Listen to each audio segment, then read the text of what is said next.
Hey everybody, it's Sharon, and today I'm going to show you something I did with our fireplace. It had original maple mantle, but it was too skinny and it just didn't, I don't know, wasn't my style.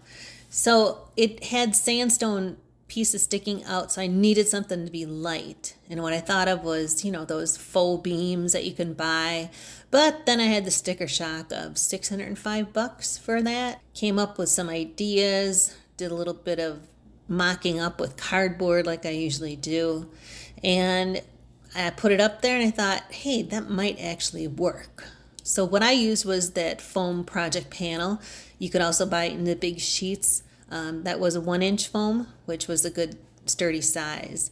Now I had already mocked up a couple of pieces. So the pieces that are on the left and the right are actual hewn logs from an old barn that we took down, and that was my inspiration. And then the practice one was in the back.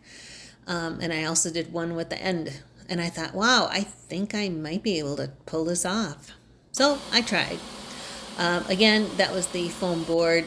Hindsight, should have cut it at 45, but that's, lesson learned.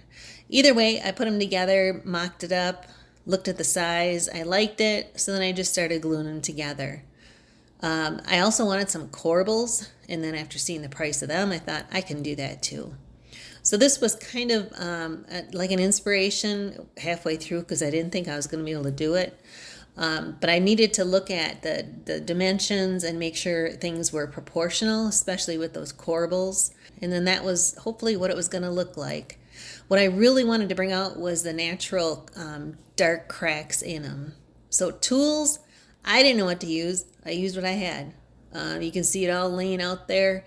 I had chisels, pokers, I had wire brushes, and I had a hammer, had my Dremel tool, and I had what's called the restorer, which is like a wire brush. But that was my inspiration. That was my end piece that I tried because I want to make it look like a full log. And I thought, wow, kind of looks like it. So I just started at it. I didn't know what I was doing. I'd start it with one of the back pieces, or the top actually, so you really wouldn't see it because it's so high up. And I just kept going back and forth, figuring out how deep I wanted it, what the cuts needed to look like. I wanted some of the knot holes, trying different methods to make it look like that. And after the Dremel tool and those other tools, that's what I ended up with. I did, because the pieces weren't 8 foot long, which would have been nice. There was a seam there, but I was able to fill that in, so you didn't even notice it. But I loved how it looked. I mean, it was so rustic. It was so irregular. It was just absolutely gorgeous. So now I'm thinking, all right, let's get her glued up, put some reinforcements on the sides, make sure it's square. And that's what it looked like once it was all glued together. I mean, I couldn't believe it. I actually think I pulled it off.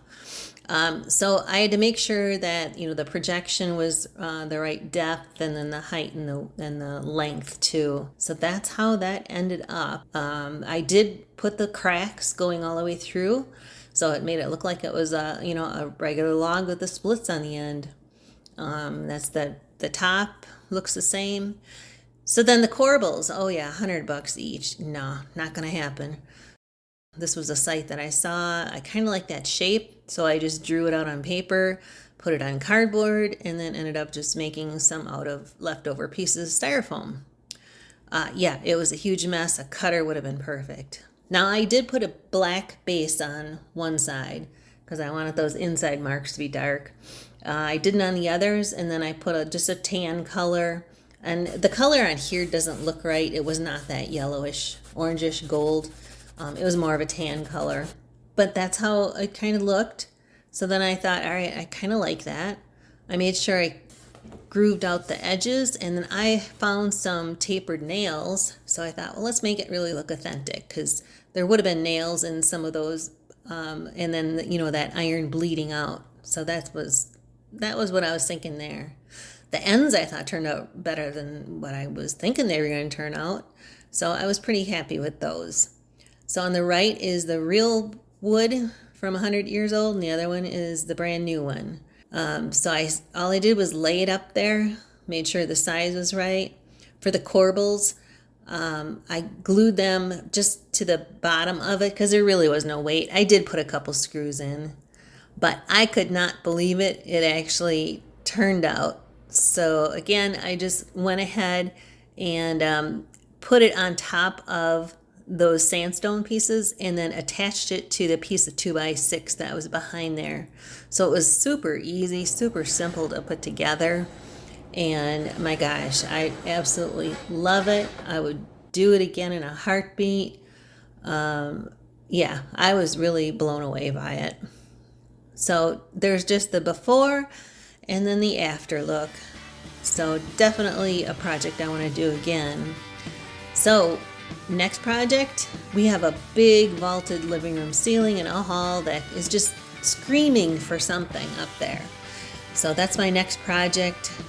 We already got some of the foam, so stay tuned. That'll be coming. But I hope you enjoyed the video. Just be inspired. Try it. It may actually work out. Thanks for watching.